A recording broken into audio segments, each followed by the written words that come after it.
When I met you, I didn't know what to do. I was tired, I was hungry, I tried. Now I'm away, I ride home every day, and I see you on the TV at night.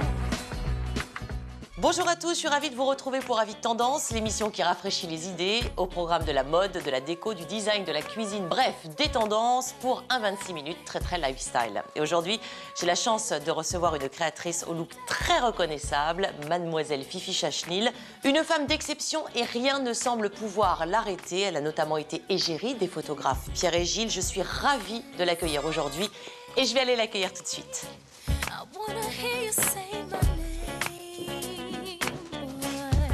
Oui. Oui, c'est Fifi. Fifi, je vous ouvre.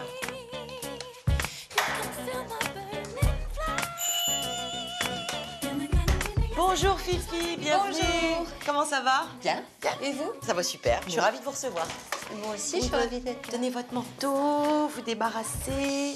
Est-ce que je peux vous offrir quelque chose à boire? Je veux bien un grand verre d'eau. Un grand verre d'eau. Je vous laisse vous installer dans le salon, on va le poser ici. Hop, allez-y. Et j'arrive tout de suite.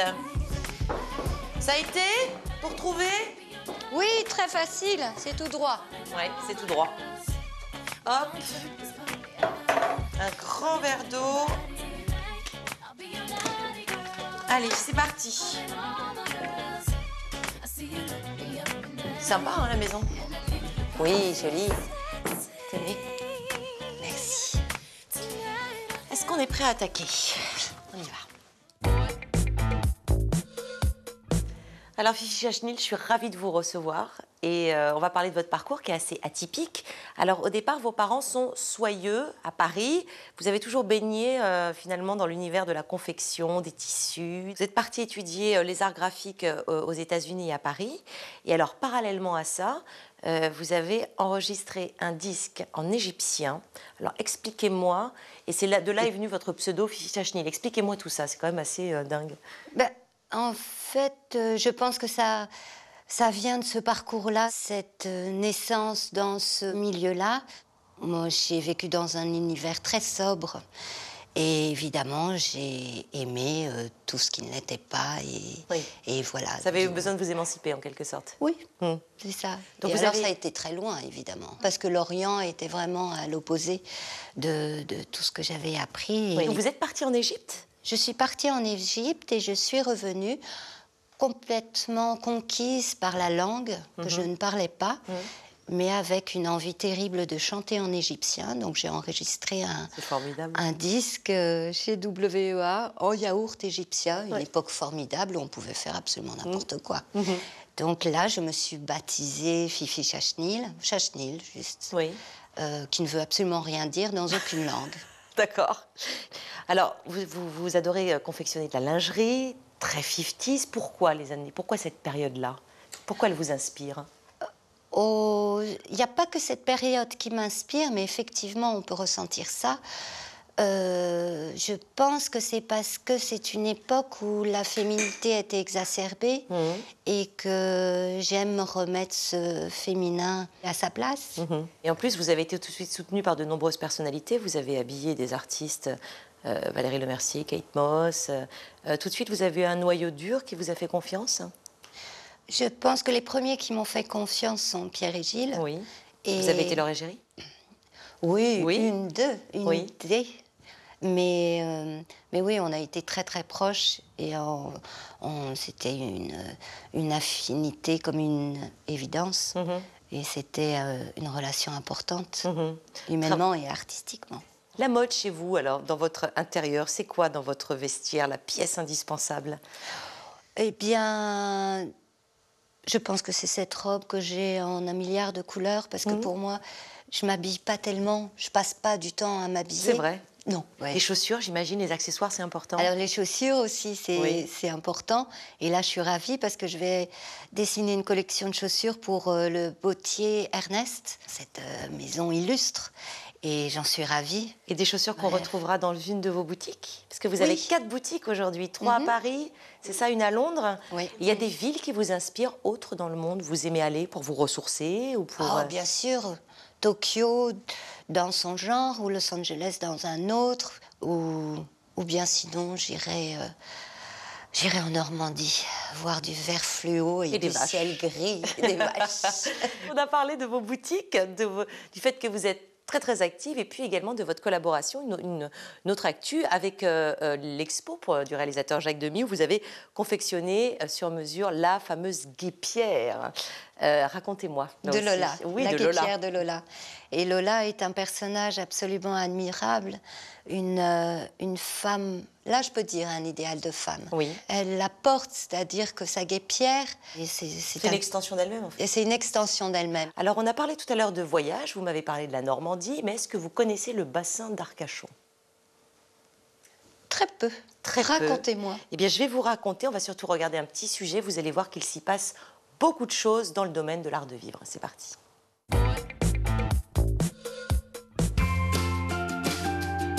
Le bassin d'Arcachon n'a pas attendu d'être le décor des Petits Mouchoirs de Guillaume Canet pour être une destination hype de vacances en France. La carte postale est alléchante.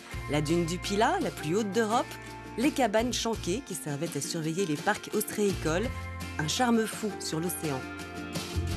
Et à l'endroit où la Leyre se mélange à l'Atlantique, l'or noir jaillit des bassins d'un ancien moulin. Mais on a bien failli passer complètement à côté du caviar en Aquitaine.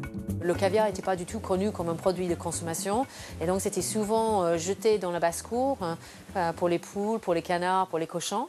La légende raconte qu'une princesse russe y a découvert l'esturgeon lors d'un de ses séjours sur le bassin. Ce petit coin de nature est en tout cas le cadre idéal pour permettre à la cipensaire Baéry de produire tranquillement ses précieux œufs.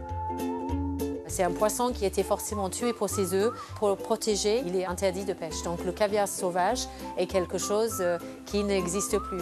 Assez parlé, on passe aux choses sérieuses. On roule les œufs entre la langue et le palais et on cherche à les écraser pour laisser échapper tous les saveurs et les parfums des œufs. C'est vraiment la meilleure façon. On est autour du bassin comme hors du temps. Cette forme de nostalgie nourrit le travail du créateur Laurent Bardou, qui a choisi d'en utiliser les codes graphiques de façon inattendue. Esprit vintage et décalé garanti. J'imaginais en fait la rencontre de l'imagerie traditionnelle du bassin d'Arcachon avec l'imagerie new-yorkaise. J'ai créé deux villes hybrides qui s'appellent Arcatown et Ferry City, qui prennent pour référence Arcachon, c'est plutôt la bourgeoisie 1900 intégrée à la bourgeoisie new-yorkaise, à savoir Manhattan. Et le Cap Ferré, c'est plutôt le côté décalé new-yorkais, on est plutôt sur Brooklyn, le Bronx, le Queens. Cet enfant du bassin est fan absolu de la Big Apple, mixe parfois ses archives personnelles et décline ses créations sur des toiles, des meubles, des coussins ou bien encore des sacs. Et pour lui, tout ceci n'est pas si décalé au fond. New York a aussi une identité maritime énorme et la presqu'île du Cap Ferré a pratiquement la même forme que la presqu'île de Manhattan. Et pour profiter du plus beau panorama dans une ambiance très Upper East Side, direction La Corniche qui offre une des plus belles vues au monde d'après Philippe Stark. Cet amoureux du bassin a revu et corrigé la décoration de cet établissement pour en faire un endroit lounge par excellence.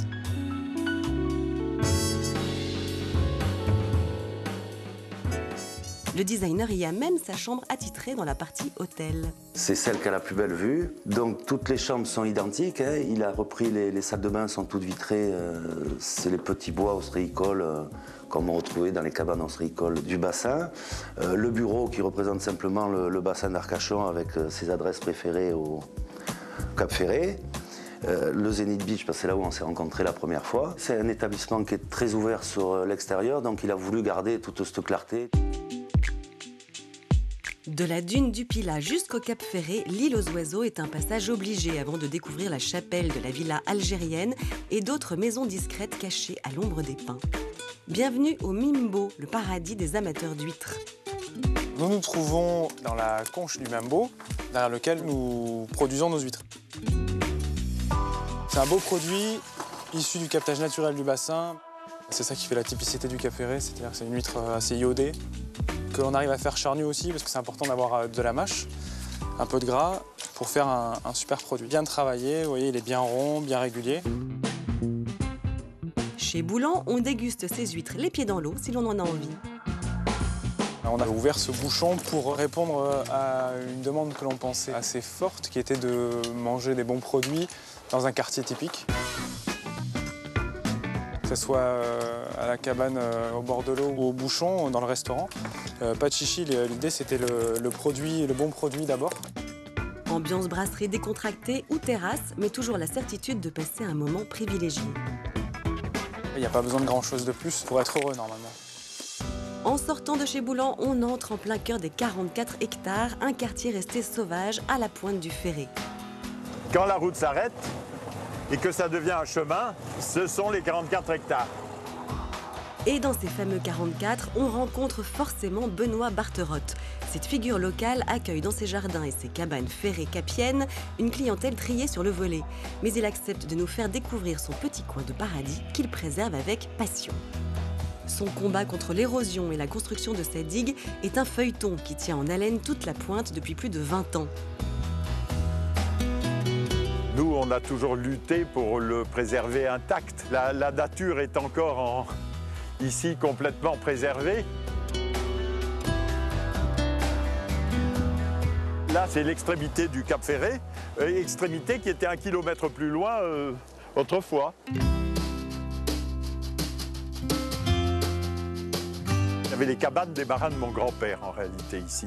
Ça avait un caractère presque insulaire, c'est-à-dire qu'il n'y avait pas de route pour venir ici. Et donc on avait l'habitude d'aller chercher la vie sauvage dans les cabanes des marins du grand-père, et c'est ça qu'on affectionnait particulièrement.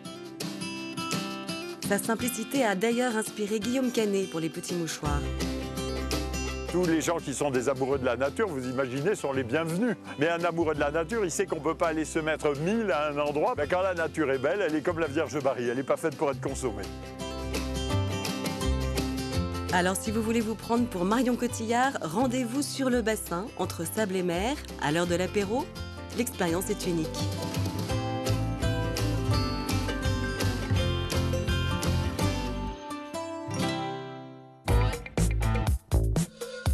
Vous voyez, il se passe plein de choses autour du bassin d'Arcachon. Hein, ça vous a donné envie, je suis sûre. Oh là là. Hein, vous faites vos valises déjà pour partir. Est-ce que vous cuisinez? Oui. Est-ce que là chips aussi... à la vache qui rit. Non. Qu'est-ce que c'est que cette recette? C'est que je cuisine peu. Non, il paraît, on m'a élue reine de la blanquette l'autre jour. Voilà, Oui. donc vous osez vous lancer en cuisine.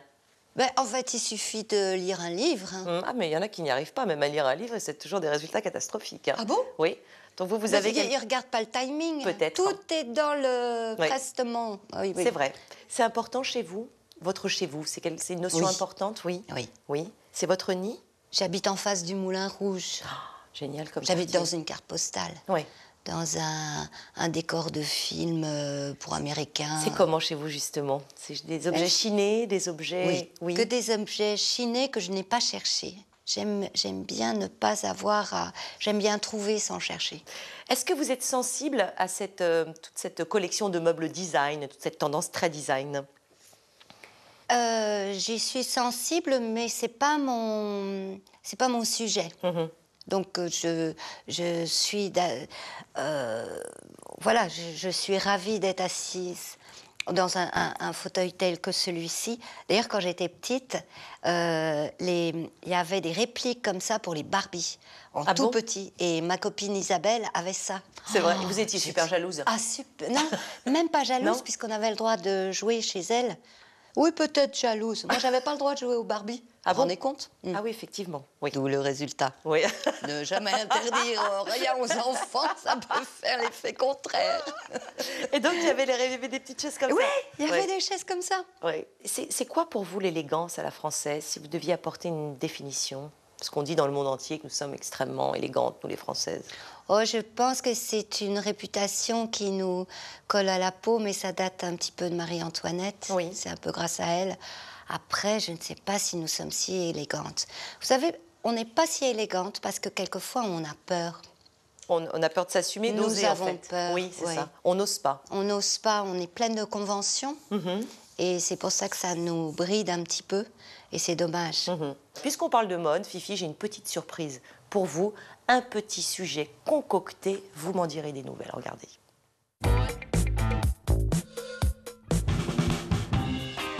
Vous voyez cette jeune femme qui marche d'un pas décidé? C'est Marion, une blogueuse mode.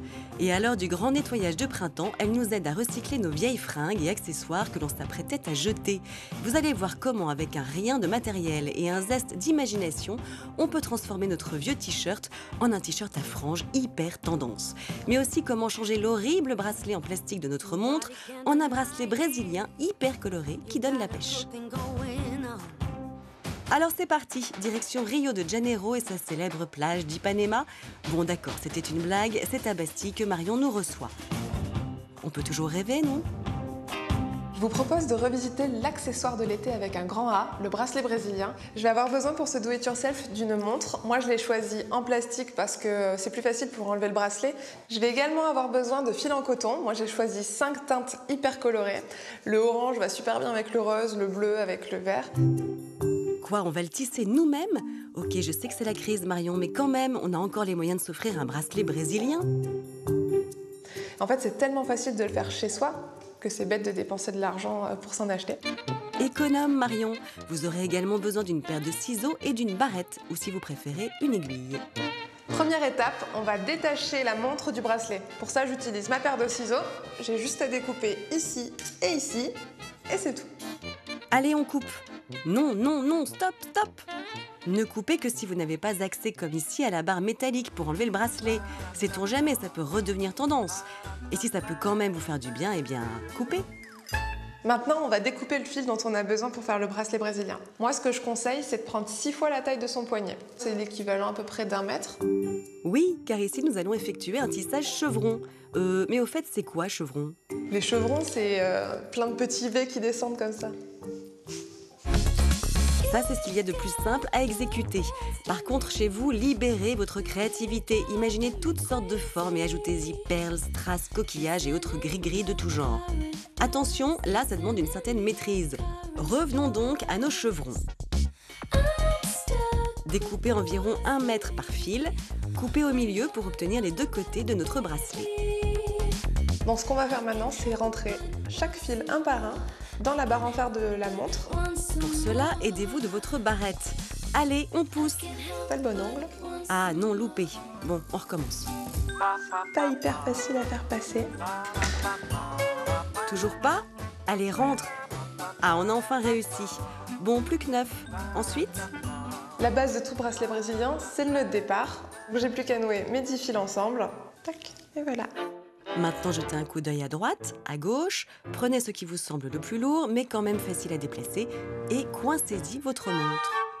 Hop, comme ça c'est bien accroché. Soyez bien attentifs, on passe au tissage. Tout d'abord, placez de façon homogène et symétrique tous les fils de chaque côté. Pour faire le premier nœud, on part toujours de l'extérieur et on va vers l'intérieur. On va nouer autour du fil rose. On fait 2 nœuds. Comme ça nous fait une plus jolie boule. Et ainsi de suite, de fil en fil jusqu'au milieu. Toujours de l'extérieur vers l'intérieur. Et on applique la même technique de l'autre côté. Et une fois qu'on arrive au milieu, il ne reste plus qu'à nouer les 2 fils de la même couleur ensemble, 2 fois encore. Et on recommence. C'est vrai, ça peut prendre un peu de temps, mais avec un bon rock dans les oreilles, ça va beaucoup plus vite.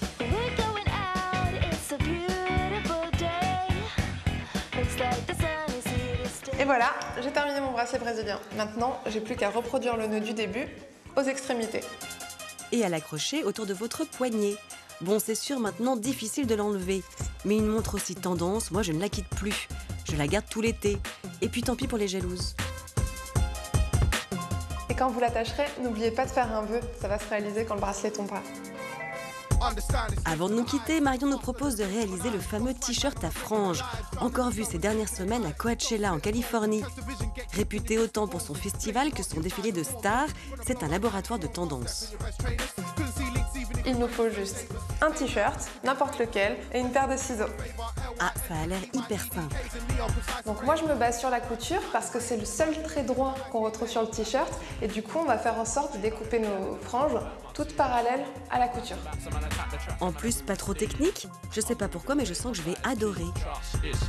Donc on mesure la hauteur des franges, si on veut que ça soit plus ou moins haut en brassière ou en t-shirt normal. Moi spécialement, j'ai pas envie de montrer mon nombril, donc du coup, on va s'arrêter juste en dessous, par ici. Maintenant, je découpe en suivant la couture jusqu'à la hauteur souhaitée. Là, on laisse au minimum 2 à 3 cm de largeur pour que la frange se tienne et ne frisote pas. Voilà, il ne vous reste plus qu'à faire le tour. Et voilà, notre super t-shirt à franges est terminé. Vous pouvez aussi oser la frange sur vos anciennes robes, shorts ou vieux maillots de bain, enfin tout ce qui vous tombe sous la main. Ah, je suis vraiment contente de ces 2 ateliers, Marion. Maintenant, il faut vite que je montre toutes mes nouvelles trouvailles. Au fait, c'est quand le prochain festival ?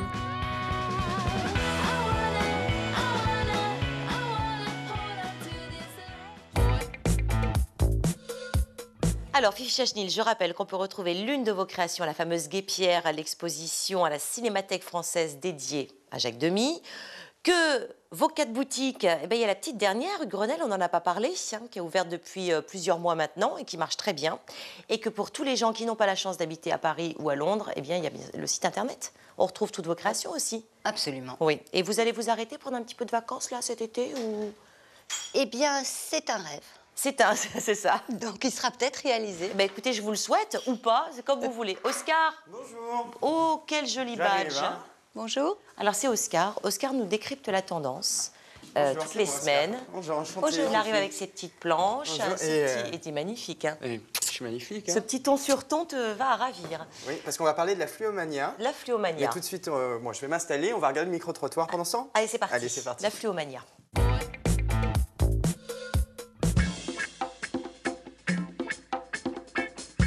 Alors, si je vous dis la tendance fluomania. Fluomania. Bah oui, c'est tout ce qui est rapport avec le fluo. Voilà. Ça se tient. C'est logique. Ouais, j'ai entendu que c'était un peu à la mode cette année, mais bon, voilà, après... Bon, plutôt pour les jeunes, on va dire. C'est tout ce qui est les fluos, les bracelets, les t-shirts très fluo maintenant. Il y a beaucoup de fluo dans la mode cette année, même dans le design. Ça veut dire qui est trash, qui en jette, qui est agressif et qui me fait penser aux gens de la DDE qui sont là pour signaler les accidents sur la route. Ça donne un côté ouais, festif, aux tenues, aux trucs comme ça. Et puis ça peut montrer une personnalité aussi assez enjouée. Et, je trouve ça sympathique. Ah oui, ça doit être les gens qui s'habillent de toutes les couleurs, hyper flashy. C'est pas trop vous, ça? Non, enfin, j'ai un peu de bleu sur mes chaussures, mais bon, c'est tout. Mais elles sont où les couleurs là? Bah, là, je suis partie en voyage, j'ai pas eu trop l'occasion, j'avais pas beaucoup de place dans ma valise, donc j'ai pas pu prendre beaucoup de choses. Eh ben, en fait, c'est un éternel recommencement parce que moi, j'avais 15 ans, déjà, c'était l'époque lacets fluo, enfin, il y avait tous les t-shirts. Ouais, ça me parle aussi. Donc des couleurs sombres, donc à bien se tenir. Ah ouais, tout à fait. Bon, il était vitaminé, hein, ce micro-trottoir. Au moins, il y en a une qui suit. Enfin, bon, tout le monde a compris cette tendance. Et oui, aujourd'hui, la fluomania, pour ce printemps-été, nous a envahis. Donc, je ne sais pas si vous avez commencé à voir à la fois dans les magazines ou même dans la rue, hein, que ce soit alors, en mode. Donc, en mode, effectivement, on a plein d'accessoires. C'est beaucoup les accessoires, en fait, qui se développent parce qu'il faut vraiment l'utiliser en touche. Hein. Il y a quand même un mode. Il n'y a pas un total look fluo. Il y a un mode d'emploi à respecter. Ça vous parle ou pas le fluo? Le fluo sur les ongles, je suis pas contre. Hein. Oui. Ah, c'est drôle. Oui, mais ça c'est en petites touches, en accessoires, en pochette, en collier, en bijoux. Donc c'est vrai que c'est une tendance qu'on retrouve un petit peu partout. Au-delà de la mode, on retrouve ça même dans la gastronomie. Donc cette mode de l'éclair, ces pâtisseries ultra dynamitées, colorées, etc. Très flashy, ça donne envie, hein, la couleur. Et puis on va le retrouver aussi dans la déco. Donc dans la déco, beaucoup, à la fois dans la vaisselle, dans le mobilier, les coussins, les tissus. Donc c'est vraiment une tendance qui est arrivée jusque dans la maison. On va parcourir quelques petits accessoires que je vous ai ramenés en plateau. Alors moi j'adore ces petites espadrilles. Vous voyez, c'est toujours avoir... On a une couleur très foncée et on réveille le tout par une petite touche de couleur. Ça vous plaît ça? Oui, c'est joli. Bon, ça existe après vraiment dans plein de couleurs. Non, mais là, c'est très utile pour savoir où on met les pieds. Exactement. Dans les, pareil, dans les sacs, vous voyez, on l'a toujours vraiment en petite touche. Vraiment en petite touche pour relever et puis pour se donner tendance un petit peu guirette, un petit peu... Ça, c'est chouette. Ouais, c'est chouette. Donc, c'est vraiment... une tendance qui est forte, qu'on avait déjà retrouvée un petit peu cet hiver et qui continue pour l'été. Mais vraiment, attention à l'utiliser en petites touches. Et voilà, et puis il y a même le petit skateboard. Et ça, moi, je crois que je vais repartir en skateboard. Non, ça c'est pour Fifi, c'est pour aller à la gare du Nord au lieu d'y aller en vélo. Maintenant, pour aller à Londres. C'est pas bête parce que le jour où il pleut, je suis toujours embêtée de faire du vélo avec un parapluie. Et voilà, là on skate. Oui. Et ben voilà, on skateboard maintenant. Oui, ça y est. Bon, bah écoutez, merci beaucoup Oscar pour toutes ces explications floues. Ça vous a convaincu? Oh, je n'avais pas besoin de l'aide. Pas besoin d'être convaincu. Non. Non. Donc vous repartez avec. Merci Fifi d'avoir été notre invitée. On a passé un très très bon moment. Et puis nous, Oscar, on se retrouve la semaine prochaine. Ben oui, merci. Et merci beaucoup Fifi Chachnil. Merci. Au revoir. Au revoir. Allez, place à mon agenda art de vivre pour être sûr de ne rien rater de la semaine. Sortez vos calepins, les rendez-vous art de vivre de la semaine, c'est inratable. De la haute couture tout d'abord, au musée Christian Dior de Granville, avec une expo Impression Dior dans le cadre du festival Normandie Impressionnisme. On explore les liens entre la haute couture et le mouvement impressionniste, depuis les premières créations de Christian Dior, inspirées par le jardin de son enfance, jusqu'à celle de Raf Simons. Ça se passe jusqu'au 22 septembre. Une lecture gourmande cette semaine avec le livre À table. Découvrez à travers 365 us et coutumes comment on célèbre un repas aux quatre coins de la planète. Un ouvrage curieux et surprenant aux éditions du Chêne. L'exposition ciné incontournable de l'été est à la Cinémathèque de Paris, Le Monde enchanté de Jacques Demy. Un parcours délicieux à travers les différents films de celui qui inventa le film chanté. Pour retrouver Podane ou Lola, c'est jusqu'au 4 août. Notre coup de cœur cette semaine, c'est les Designers Day à Paris. Un principe devenu célèbre avec au programme un parcours à travers de nombreuses galeries et lieux de la capitale, des expos, des débats. C'est le rendez-vous du design, à ne pas louper, du 4 au 9 juin. Voilà, Vite Tendance, c'est terminé. On se retrouve bien sûr la semaine prochaine avec un nouvel invité pour parler art de vivre. En attendant, n'hésitez pas à aller faire un petit tour sur le site stylia.fr pour retrouver toutes les infos de l'émission. Je vous embrasse, portez-vous bien et à la semaine prochaine. Bye bye. Everybody's gotta live. I think you know the reason why.